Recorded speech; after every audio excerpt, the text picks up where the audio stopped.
Students, good morning. आज मैं आपको बताऊंगा D block elements. New chapter start है, D block elements. D block elements, those elements in the periodic table whose last electron enters in the d section।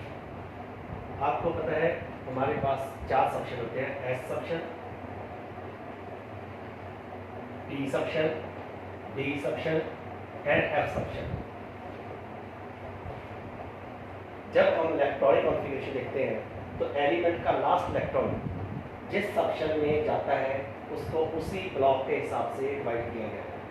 अगर S में electron जाए तो S block, अगर पी में जाता है तो पी ब्लॉक, डी में जाता है डी ब्लॉक, एफ में जाता है F block. For example iron atomic number 26। अगर हम इसकी इलेक्ट्रॉनिक कॉन्फ़िगरेशन देखें तो 1s2, 2s2, 2p6, 3s2, 3p6, 4s2, 3d6। 2, 2, 4, 6, 10, 2, 12, 6, 18, 2, 20 और 6, 26। 26 इलेक्ट्रॉन्स है और लास्ट 26th इलेक्ट्रॉन जो है वो डी में जा रहा है, थर्ड शेल के डी सेक्शन में। It means iron is A D block elements. Those elements whose last electron enters in the d section are known as d block elements। जिसका लास्ट इलेक्ट्रॉन एफ में जाता है वह F block elements होते हैं। यानी एक पूरे पीरियोडिक टेबल को हमने 4 ब्लॉक्स में डिवाइड किया है according to the last electron enters in the which section. D block elements में हमारे पास 3 ट्रांजिशन सीरीज आती है जो स्टडी में आती है। 4th ट्रांजिशन सीरीज जो है अब डिस्कवर हो चुकी है, वो सब रेडियो एक्टिव एलिमेंट्स है, they are not coming in the study, वो स्टडी में नहीं आती। ठीक है, सबसे पहले हमारी जो D block first transition series है, जितने भी डी ब्लॉक एलिमेंट्स को 3 सीरीज में डिवाइड किया है। First transition series, second transition series, third transition series, मतलब डी ब्लॉक एलिमेंट को ट्रांजिशन सीरीज में डिवाइड किया गया है। फर्स्ट ट्रांजिशन सीरीज जो है वो scandium atomic number 21 to zinc atomic number 30। Second yttrium to cadmium, third lanthanum to mercury. Scandium 21, titanium 22, vanadium 23, chromium 24, manganese 25, iron 26, cobalt 27, nickel 28 and copper 29, zinc 30। अगर आपने D block elements की study करनी है तो आपको फर्स्ट सीरीज के सभी elements को विद एटॉमिक नंबर रिमेंबर करना पड़ेगा। बाकी कोर मेंबर करने की जरूरत नहीं है, जो जो जरूरत है वो आपको बताता हूँ। यट्रियम जो कि 39 होता है इसका एटॉमिक नंबर, उसके बाद जर्कोनियम आता है जिसका 40 आता है, उसके बाद कैडमियम आता है जिसका 47 आता है, उसके बाद लैथिनम 57। यहाँ पे एक नोट करने वाली बात है, लैथिनम जिसके बाद अचानक इलेक्ट्रॉन 4f यानी 4th शेल के अब f सेक्शन में एंटर होने शुरू होते हैं, इसीलिए 58 से लेके ल्यूटेटियम से लेके लरेंसियम तक, ल्यूटेटियम से लेके सीरियम से लेके 58 ल्यूटेटियम तक एफ ब्लॉक एलिमेंट्स आए थे। 58 सीरियम से लेके ल्यूटेटियम तक एफ ब्लॉक एलिमेंट्स आ जाते हैं। उसके बाद हाफनियम आता है, हाफनियम 72 से लेके 80 तक, ये 71 तक लेते हैं। अचानक यहाँ पे हम 3D शेल भरते हैं, बल्कि सब शेल भरते हैं, 3D1, 3D2, 3D3 and so on, 3D10। यहाँ पे 4D यानी 4th शेल का डी सेक्शन बनना शुरू हो जाता है। यहाँ पे 5D 5th शेल का डी सेक्शन हम इसको फिल करेंगे। बट 5D में एक इलेक्ट्रॉन जाने के बाद लैथिनम की आउटर शेल कॉन्फ़िगरेशन 5D1 है। 6s2, 7s2, 5D1, 7s2, 5D1। इसकी इलेक्ट्रॉनिक कॉन्फ़िगरेशन 7s2 5d1 है, क्लियर। बट अचानक आगे इलेक्ट्रॉन 4f में एंटर होना शुरू हो जाता है, जिसके कारण बीच में से 14 एलिमेंट जो है f ब्लॉक में चले जाते हैं। उसके बाद 72 एटॉमिक नंबर हाफनियम का यहाँ पे आता है, फिर 73 से लेके 80 तक। मतलब हमारी स्टडी में 3 ट्रांजिशन सीरीज आ गई। First transition series scandium to zinc, second transition series yttrium to cadmium and third transition series lanthanum to mercury. बीच में से 14 एलिमेंट्स जो है वो एफ ब्लॉक की फर्स्ट सीरीज में चले जाते हैं, जिसे कहते हैं इनर ट्रांजिशन सीरीज। उसके बाद फोर्थ सीरीज जो कि स्टडी के लिए नहीं है, बट फिर भी आपको मैं बता दूं, यहाँ पे एक्टिनियम आता है जिसका एटॉमिक नंबर है 89। उसके बाद फिर जैसे यहाँ पे 14 एलिमेंट आए थे, सेम टू सेम यहाँ भी वही है। 6d में 1 इलेक्ट्रॉन जाने के बाद अगला इलेक्ट्रॉन जरा f में जाना शुरू होता है, फिर अब 4f पहले फिर होता है। 14 एलिमेंट यहाँ पे आए एक्टिनियम के बाद। यहाँ पे फिर रेडियो एक्टिव एलिमेंट आए थे जिसकी स्टडी की हमें जरूरत नहीं है। मीन्स आपको ये इतना सा टेबल ही याद करना है। First transition series scandium to zinc, सभी एलिमेंट्स को रिमेंबर करना है। यट्रियम टू कैडमियम, यहाँ पे जर्कोनियम याद कर लेना। Lanthanum hafnium to mercury. ये हमारी 3 ट्रांजिशन सीरीज है। फर्स्ट में थर्ड शेल का डी सब शेल को फिल करते हैं, फोर्थ शेल का D subshell second series के लिए, फिफ्थ शेल का D subshell third series के लिए। इसकी जनरल कॉन्फ़िगरेशन क्या है? आर्गन 18, फर्स्ट नोबल गैस 18 तक, फिर 3d 0 to 10 and 4s 1 to 2। ये इस सीरीज की आउटर शेल कॉन्फ़िगरेशन है। 4s में 1 से 2 तक इलेक्ट्रॉन जा सकते हैं, 3d में 0 से 1 से 10 तक। जैसे स्कैंडियम की इलेक्ट्रॉनिक कॉन्फ़िगरेशन 21 है इसका atomic number, argon 18, 3d1 4s2, 3d1 4s2, 18 और 1 और 2 21। ठीक है। इसके बाद डी में इलेक्ट्रॉन हम बढ़ाएंगे। टाइटेनियम में 3d2 हो जाएगा, वेनेडियम में 3d3 हो जाएगा एंड सो ऑन।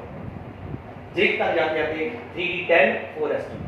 तो आपने देखा होगा डी सब शेल यहाँ पे फिल हो रहा है, ये सभी डी ब्लॉक एलिमेंट्स है। ये फर्स्ट ट्रांजिशन सीरीज होगी, ये सेकंड होगी, ये थर्ड होगी। सेकंड में क्या होता है, यहाँ पे 4d आ जाएगा, यहाँ पे 5s आ जाएगा। थर्ड सीरीज में यहाँ पे 5d आ जाएगा, यहाँ पे 6s आ जाएगा। क्लियर? ऐसे ये डी ब्लॉक एलिमेंट्स हैं, इनको ट्रांजिशन एलिमेंट्स कहते हैं। दूसरी बात है, इनको ट्रांजिशन एलिमेंट्स कहते हैं। ट्रांजिशन एलिमेंट्स क्यों कहते हैं ये आपको मैं बताने जा रहा हूँ, ध्यान से सुनना। और क्यों कहते हैं ये भी बताऊंगा। डी ब्लॉक एलिमेंट्स में जिसका डी सबशेल पार्शियली फिल्ड हो, मतलब पूरा भरा ना हो, उसको कहते हैं transition elements. What are transition elements? Those D block elements whose D subshell is partially filled either in their elementary state or in their oxidation state। किसी भी एलिमेंट का एलिमेंट्री स्टेट में या उसकी ऑक्सीडेशन स्टेट में। Elementary state means जब उसने कोई इलेक्ट्रॉन लॉस ना किया हो, elementary state 0 oxidation number. Oxidation state when they lost electron and get charge. जैसे आपने आयरन सुना होगा, उसका सिंबल होता है Fe, वो एलिमेंट्री स्टेट है। Fe2 पॉजिटिव, Fe3 पॉजिटिव, ये उनकी ऑक्सीडेशन स्टेट होती है।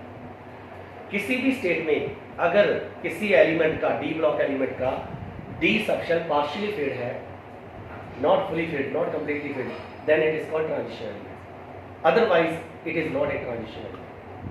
For example,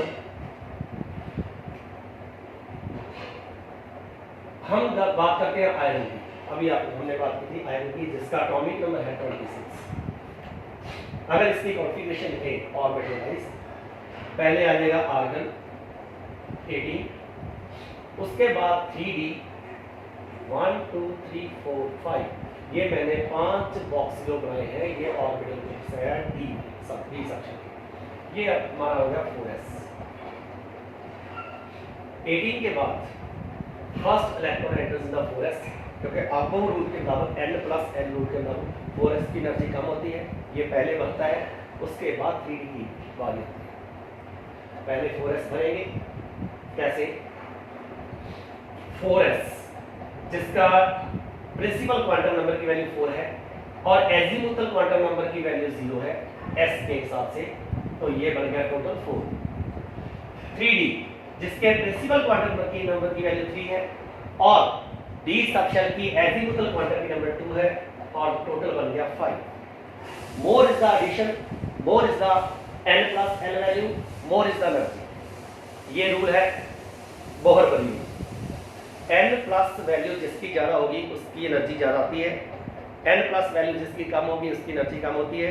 and according to Aufbau we have to fill lower energy level firstly. हमें पहले लोअर एनर्जी लेवल करना होता है, 4s पहले बनता है, 3D बाद में बनता है, इसलिए हमने 3D के बाद 2 इलेक्ट्रॉन यहाँ पे डाले। उसके बाद रह गए हमारे पास 6 1 2 3 4 5 एंड 6। हर रूल के अलावा पहले सिग्निफिकेट किया, फिर ये होता है इलेक्ट्रॉनिक कॉन्फ़िगरेशन। ये बन गया 3d6 4s2। ये देखो हमारे पास जो 3D है वो पूरी तरह भरा हुआ नहीं है। पार्शियल फील्ड का मतलब हाफ फील्ड नहीं होता, पार्शियल फील्ड का मतलब पूरा भरा ना होना। और डी सबशेल पूरा फिल होता है 10 इलेक्ट्रॉन्स, 2 2 4 2 6 2 8 और 2 10। 10 इलेक्ट्रॉन इसमें पूरे भरेंगे तो ये कंप्लीटली फिल्ड होगा, अदरवाइज 1 से लेकर 9 तक ये पार्शियल फील्ड ही होगा। एलिमेंट्री स्टेट ले लो या ऑक्सीडेशन स्टेट ले लो, दोनों में किसी भी स्टेट में अगर आपके पास डी पार्शियल फील्ड है तो ये ट्रांजिशन एलिमेंट है, अदरवाइज ये ट्रांजिशन एलिमेंट नहीं है। यहाँ पे हम 3 डी ब्लॉक एलिमेंट्स की बात करते हैं, जिंक की, कैडमियम की, मर्क्यूरी। जिंक जिसका एटॉमिक नंबर 30 है, जिसकी कॉन्फ़िगरेशन आर्गन 18 3d10 4s2। आपने देखा होगा एलिमेंट्री स्टेट है, एलिमेंट्री स्टेट में इसका डी फुली फिल्ड है। अब हम इसकी ऑक्सीडेशन स्टेट भी चेक करते हैं। Zinc is always exist as a Zinc2 positive in their oxidation state. Zinc की एक ही ऑक्सीडेशन स्टेट होती है 2 पॉजिटिव। इसने ये वाले 2 इलेक्ट्रॉन लॉस कर दिए, इसकी ऑक्सीडेशन स्टेट होती है, इलेक्ट्रॉनिक कॉन्फ़िगरेशन है 3D है। इसमें ये वाले 4s वाले आउटर शेल के 2 इलेक्ट्रॉन लॉस कर दिए। इसको लॉस करने के बाद ये रहेगा 3D है। अब आप ध्यान से देखो, एलिमेंट्री स्टेट में भी फुली फिल्ड है और ऑक्सीडेशन स्टेट में भी फुली फिल्ड है। अगर एक में भी पार्शियली फिल्ड होता तो ये ट्रांजिशन एलिमेंट होता, बट दोनों स्टेट में इसका डी कंप्लीटली फिल्ड है, सो ये ट्रांजिशन एलिमेंट नहीं है। Zinc is not included as a transition element. ये क्वेश्चन प्लस 2 में आता है, why zinc, cadmium and mercury are not included as a transition element. तीनों की एलिमेंट्री स्टेट में भी और ऑक्सीडेशन स्टेट में भी डी कंप्लीटली फिल्ड ही होता है, पार्शियल फिल्ड नहीं होता। So these elements are not included as a transition element. समझ में आ गई बात? एक कॉपर में भी कंफ्यूजन होता है। ज्यादातर स्टूडेंट मेरे से पूछ लेते हैं कि कॉपर पॉजिटिव है या कॉपर 2 पॉजिटिव। कॉपर ले लो, कॉपर पॉजिटिव ले लो, कॉपर 2 पॉजिटिव है, मींस कॉपर की एलिमेंट्री स्टेट हो गई, ये दोनों इसकी ऑक्सीडेशन स्टेट है। कॉपर पॉजिटिव में भी एग्जिस्ट करता है, कॉपर 2 पॉजिटिव में भी एग्जिस्ट करता है। अब हम इनकी इलेक्ट्रॉनिक कॉन्फ़िगरेशन देखते हैं। इसका एटॉमिक नंबर 29। अगर मैं इसकी कॉन्फ़िगरेशन लिखूं तो ये बन जाएगी argon 18 3d10 4s1 means D completely fit था, यहाँ पे एक है, ठीक है। एक्स्ट्रा स्टेबिलिटी ये +1 में यहाँ पे बड़ा हो गया। एक्स्ट्रा स्टेबिलिटी के लिए एक इलेक्ट्रॉन यहाँ पे नहीं होता, यहाँ पे होता है, ताकि डी पूरी कंप्लीटली फिट हो जाए, पूरी तरह भर जाए और इसको स्टेबिलिटी मिल जाए। ज़्यादा स्टेबिलिटी के लिए ही ये कॉन्फ़िगरेशन एक्स्ट्रा होती है, समझ गए। अब हम एक इलेक्ट्रॉन को मूव करते हैं, एक इलेक्ट्रॉन कहाँ से मूव होगा, यहाँ से। जब भी इलेक्ट्रॉन मूव करना है तो याद रखना एस में से ही करना है। अगर एस खाली होके और ज़्यादा इलेक्ट्रॉन मूव कर रहे हैं, ज़्यादा हायर ऑक्सीडेशन स्टेट में जाना, तब डी से करना है। First of all electron is moved from S 4s, then electrons are moved from D, otherwise. हाँ जी, कॉपर पॉजिटिव की क्या होगी, आर्गन 18 3d10 मीन्स यहाँ से एक इलेक्ट्रॉन रिमूव हो गया। अब कॉपर 2 पॉजिटिव की होगी, क्या आर्गन 18 3d9। अब इसकी 3 स्टेट है, ये एलिमेंट स्टेट होगी, 2 ऑक्सीडेशन स्टेट, एक पॉजिटिव एक 2 पॉजिटिव। यहाँ पे भी डी कंप्लीटली फिट है, यहाँ पे भी डी कंप्लीटली फिट है, यहाँ पे पार्शियली फिट है।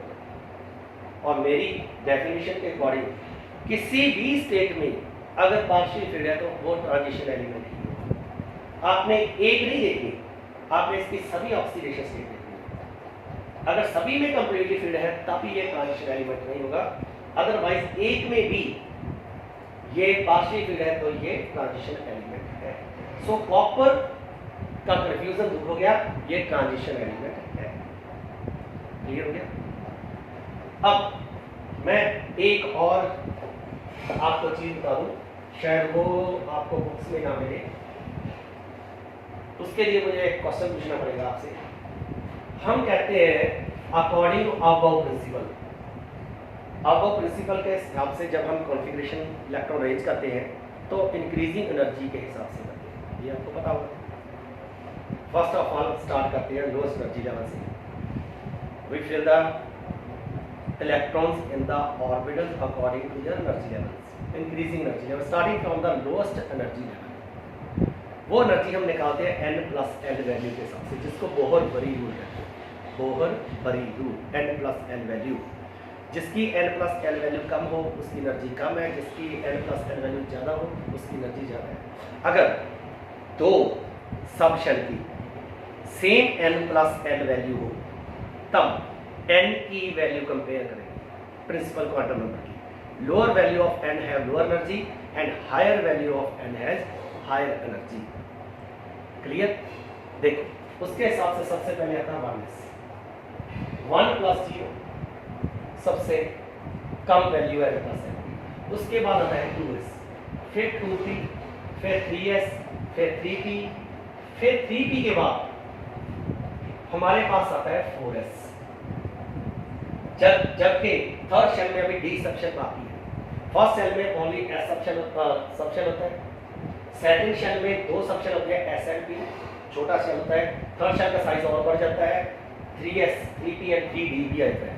बट थर्ड शेल के डी सबशेल की एनर्जी ज़्यादा है किससे, 4s से, इसलिए 4s पहले बढ़ता है, 3d बाद में। जब भी इलेक्ट्रॉनिक कॉन्फ़िगरेशन हम देखते हैं तो यहाँ से स्टार्ट करते हैं, ये भरते हैं, फिर ये भरते हैं, फिर इसको फिल करते हैं, फिर इसको according to the increasing energy level, फिर इसको, फिर इसको, फिर इसको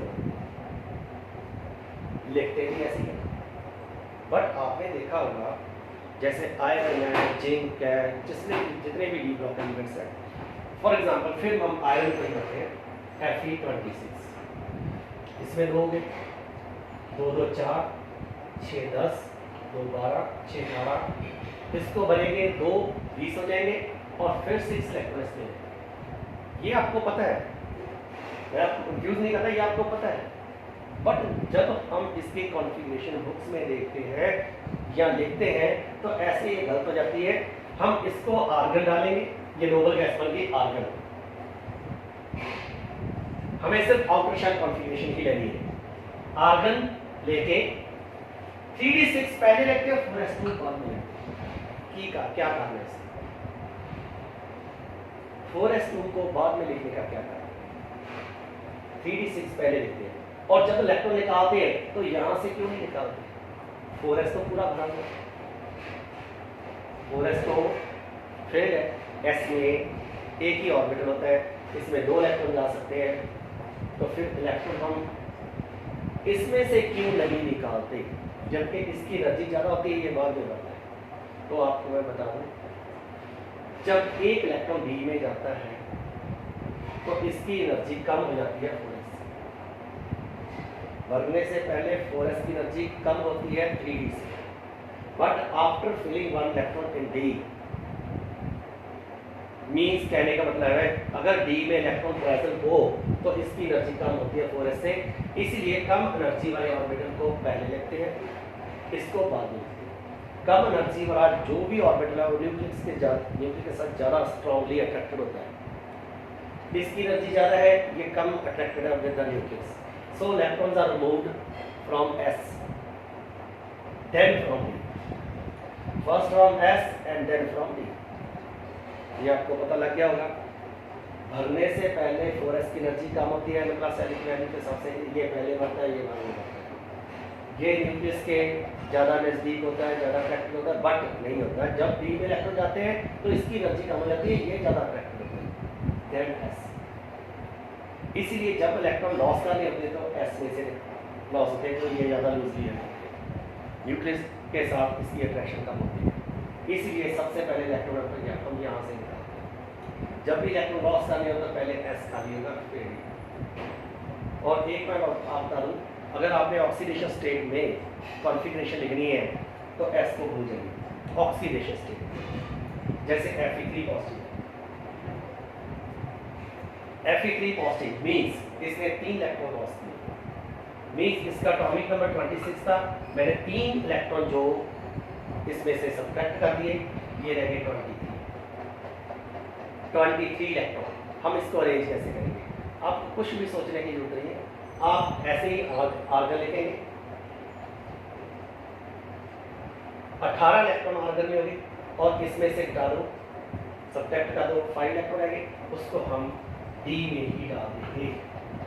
एस की यहाँ पे 0 इलेक्ट्रॉन होते हैं, एस यहाँ पे हमने नहीं लिखा, ये 5d, ये कॉन्फ़िगरेशन की Fe3 पॉजिटिव। किसी भी एलिमेंट की ऑक्सीडेशन स्टेट में इलेक्ट्रॉनिक कॉन्फ़िगरेशन जो हो तो s में इलेक्ट्रॉन नहीं डालना, जो नोबल गैस के बाद इलेक्ट्रॉन रहेंगे वो सभी डी में डालना। इससे हमें स्टडी में बहुत इजी मिलेगा, इजीनेस मिलेगी, बहुत आपको आसान हो जाएगा स्टडी। बस इलेक्ट्रॉनिक कॉन्फ़िगरेशन ध्यान से सीख लें, आधे से ज़्यादा क्वेश्चन को इसके ऊपर ही डिपेंड करें। आप इसको सीख लें, इलेक्ट्रॉनिक कॉन्फ़िगरेशन क्या है तो कई क्वेश्चन का आंसर आप ऐसे ही दे सकते हैं, ठीक है। अब मैं आपको बताने जा रहा हूँ डी की एनर्जी कम क्यों है, कृपया ध्यान से सुनें।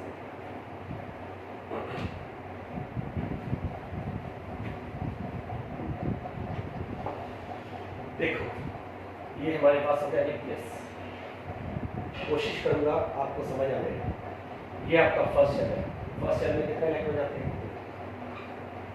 And second shell occupy 8 electron, 2s and 2p। फिर बारी आती है थर्ड शेल की, पहले s भरेगा फिर p भर जाएगा, 8 इलेक्ट्रॉन इसमें। अब ये हो गए 2 और 8 और 8 टोटल 80 आर्गन तक, आर्गन तक हमारे पास 80 हो गए। अब पोटाशियम की बारी आती है 19 की, एक इलेक्ट्रॉन कहाँ जाएगा, यहाँ पर आपका 1s 2s 2p 3s 3p तक भर गया, ये फिल हो गए, you have to fill up to 3p। Okay, now the 19th electron goes to which subshell, 19th electron goes to which subshell, किस सबशेल में वो एंटर होगा। अभी बताया था 4s की एनर्जी कम होती है 3d से, इसका मतलब 19वां इलेक्ट्रॉन s में 4s, 4s हम बना रहे हैं यहाँ पे, ये इलेक्ट्रॉन यहाँ पे जाएगा। अब आप बारी आती है कैल्शियम 20, 20वां इलेक्ट्रॉन भी इसी में जाएगा, 4s बन गया 4s2। अब इलेक्ट्रॉन स्कैंडियम से लेके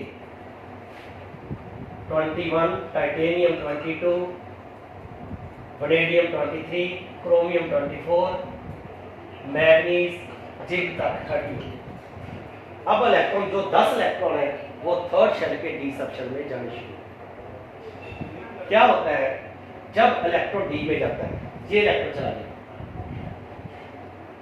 तो electrons are enter in the inner shell, not in the outer shell. Electron जो है ना इनर शेल में एंटर हुआ, electron enters in the inner shell, not in the outer shell. So with increase in nuclear charge, shielding also increases, shielding effect also increases। देखो ये electron है,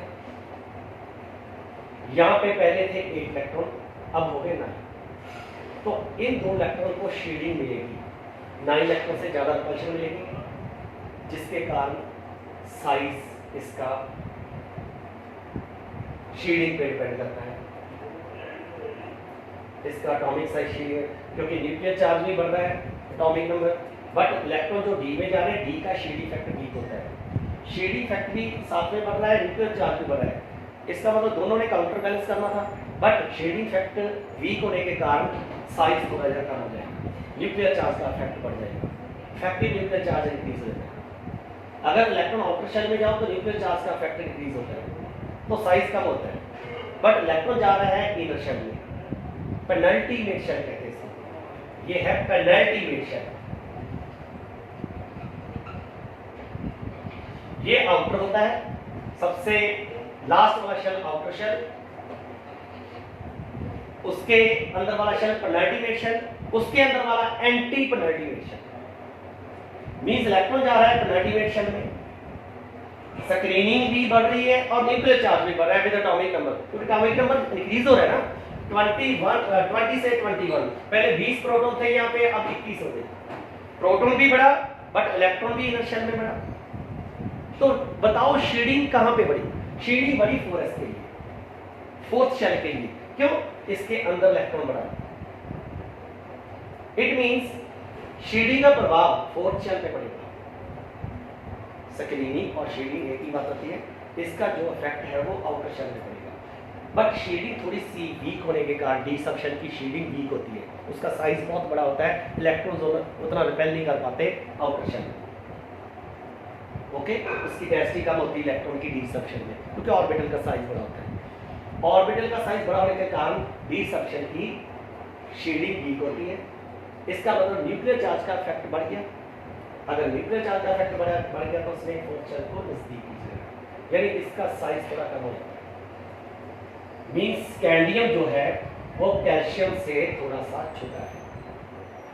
अब आगे देखिए, इसके लिए तो शेडिंग बढ़ गई क्योंकि इनर शेल में इलेक्ट्रॉन एंटर हुआ, देखो ना, पहले 8 थे अब 9 हो गए, बट थर्ड शेल के लिए तो नहीं बढ़ी ना, उनको पहले करने के लिए तो अंदर वाला शेल ही है ना, इसके लिए इनर शेल ये है, इसके लिए इनर शेल कौन सा है? थर्ड के लिए, सेकंड और फर्स्ट, सेकंड और फर्स्ट में तो इलेक्ट्रॉन एंटर नहीं हुए, बट न्यूक्लियर चार्ज तो बराबर है। इसका मतलब क्या हो गया? इसका मतलब ये हो गया कि फोर्थ शेल को शेडिंग के कारण साइज उतना कम नहीं हुआ, बट थर्ड शेल जो है वो ज्यादा नजदीक चला गया, मींस थर्ड शेल और फोर्थ शेल में गैप 3d और 4s में गैप बढ़ गया, 3d more come near to the nucleus, third shell इलेक्ट्रोफिल होने के कारण न्यूक्लियस के ज्यादा नजदीक चला गया, क्योंकि उसको शेडिंग इससे नहीं मिली, इसको सिर्फ न्यूक्लियर चार्ज मिला जो बढ़ गया था, इफेक्टिव न्यूक्लियर चार्ज, जिसके कारण इसको ज्यादा नजदीक जाना पड़ा न्यूक्लियस के। जब कोई इलेक्ट्रॉन ज्यादा नजदीक जाता है न्यूक्लियस के, उसको अट्रैक्शन मिलती है, उसकी एनर्जी लॉस हो जाती है। So with entering of electron 3d subshell losses it's energy and it's energy becomes less than 4s, इसकी एनर्जी 4s से कम रह जाती है। फिर बताता हूं, जब इलेक्ट्रॉन थर्ड शेल के 3d में एंटर होता है तो क्या होता है, इसको तो शेडिंग मिल जाती है, ये तो शेडिंग मिलने का इसका इफेक्टिव न्यूक्लियर चार्ज थोड़ा सा ही बढ़ता है, तो ये कॉन्ट्रैक्ट तो होता है, श्रिंक तो होता है बस थोड़ा सा, बट थर्ड शेल को कोई शेडिंग नहीं मिलती फर्स्ट और सेकंड से, इसका न्यूक्लियर चार्ज ज्यादा बढ़ता है, इसलिए थर्ड शेल जो ज्यादा नजदीक चला जाता है 3d किसके? न्यूक्लियस के, जिसके कारण न्यूक्लियस के साथ इसकी अट्रैक्शन बढ़ जाती है और जिसके कारण इसकी एनर्जी लॉस हो जाती है। मींस 3d की एनर्जी पहले 4s से ज्यादा थी, ये मान लो 4s की एनर्जी है, ये मान लो 3d की एनर्जी है। ये लेवल थोड़ा सा इससे ज्यादा हो गया, but after entering one electron 3d की 4s की एनर्जी थोड़ी सी कम होती है, इसकी ज्यादा कम हो जाती है, और कम होके ये 4s से भी कम रहती है। क्लियर? इट मींस आपको ये पता चल गया होगा कि जब इलेक्ट्रॉन डी में होते हैं तो इसकी एनर्जी कम होती है 4s से, जब नहीं होते तो इसकी एनर्जी ज्यादा होती है 4s से। इसलिए पहले 4s बढ़ते हैं फिर 3d बढ़ते हैं। जब इसकी एनर्जी कम हो जाती है इलेक्ट्रॉन बढ़ने से तो 4s आगे चला जाता है, 4s को के इलेक्ट्रॉन हम पहले निकालते हैं जब भी इलेक्ट्रॉन लॉस करते हैं। क्लियर हो गया? अब मैं एक बात कहूं, अब बताओ अगर सेकंड इलेक्ट्रॉन जाना हो टाइटेनियम का तो क्या होगा? वही प्रोसीजर, वही कौन सा प्रोसीजर? फिर इलेक्ट्रॉन एंटर हो गया, फिर पहले 8 से 9 हो गया, 10 हो गया इलेक्ट्रॉन, इसको फिर पहले करेंगे, बट न्यूक्लियर चार्ज फिर अटैक करेगा, फिर शीयरिंग इफेक्ट वीक होने के कारण न्यूक्लियर चार्ज का इफेक्ट बढ़ जाएगा, साइज थोड़ा और छोटा हो जाएगा, यानी टाइटेनियम का साइज और थोड़ा छोटा हो जाएगा। इसी तरह 3 इलेक्ट्रॉन चलेंगे, वेनेडियम का साइज और छोटा हो गया, बट जब हम मिडल में पहुंच जाते हैं तो डी हाफ फिल्ड हो जाता है, यानी 5 इलेक्ट्रॉन जाने के बाद क्या होता है?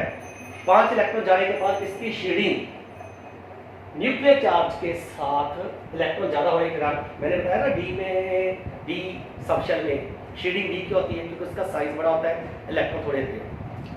एक इलेक्ट्रॉन गया, शील्डिंग वीक थी, उसकी शील्डिंग वीक होती है, न्यूक्लियर चार्ज का इफेक्ट बढ़ गया। 2 इलेक्ट्रॉन गए, शील्डिंग थोड़ी सी ज्यादा होगी, न्यूक्लियर चार्ज का इफेक्ट बढ़ा, बट एक पहले से कम। फिर 3 हो गए, जब 5 इलेक्ट्रॉन चले गए तो इसकी शील्डिंग, उसके बाद पेयरिंग स्टार्ट हो जाती है, तो इसकी शील्डिंग जो है न्यूक्लियर चार्ज के साथ सेम हो जाती है। मींस अब क्रोमियम के बाद जब भी इलेक्ट्रॉन एंटर होगा तो जितनी शील्डिंग बढ़ेगी उतने न्यूक्लियर चार्ज का इफेक्ट बढ़ेगा। Both are counter balance with each other, nuclear charge and shielding effect counter balance each other. Counter balance कर लेते हैं, उसके बाद साइज घटना और बढ़ना रुक जाता है। कैल्शियम का साइज बड़ा है, उससे छोटा स्कैंडियम, उससे छोटा टाइटेनियम, उससे छोटा वेनेडियम, उससे छोटा chromium, but after chromium size become constant. क्यों कांस्टेंट होता है? क्योंकि इलेक्ट्रॉन जरा डी सबशेल में जाता है और उसका स्क्रीनिंग फैक्टर काउंटर बैलेंस कर लेता है किसको? न्यूक्लियर चार्ज के फैक्टर, जिसके कारण ना साइज बढ़ता है ना साइज घटता है, कांस्टेंट होता है। After chromium the size become constant. इसका फायदा क्या होता है? इसका फायदा ये होता है कि एक मेटल की वैकेंसी में, एक मेटल के वॉइड में हम दूसरी मेटल का एटम फिट कर सकते हैं। देखो इसका क्या फायदा होता है? ये मान लो हमारे पास आयरन के एटम, ये मैंने आयरन के एटम लगा दिए, फॉर एग्जाम्पल ये मान लो आयरन के एटम, ड्यूरिंग द फैक्टर कुछ एटम अपनी पोजीशन से, अपनी वैकेंसी से गायब हो जाते हैं। मींस ये सॉलिड में आ भी होता है, सभी सॉलिड में वेकेंट स्पेस होते हैं जिसको वॉइड बोलते हैं, वॉइड, जिसके कारण किसी भी मेटल की डेंसिटी कम होती है। क्यों? एटम तो गायब हो गए, यहाँ पे खाली जगह आ गई जिसको वॉइड बोलते हैं, और इंटरस्टिशियल साइट, वैकेंसी बोलते हैं। इसको हम वाइडली बोलते हैं, सॉरी इसको बोलते हैं वैकेंसी, इसको बोलते हैं वैकेंसी। वाइड तो इसको बोलते हैं जो जी वेकेंट स्पेस है, इसको बोलते हैं वैकेंसी। डिफेक्ट आ गया।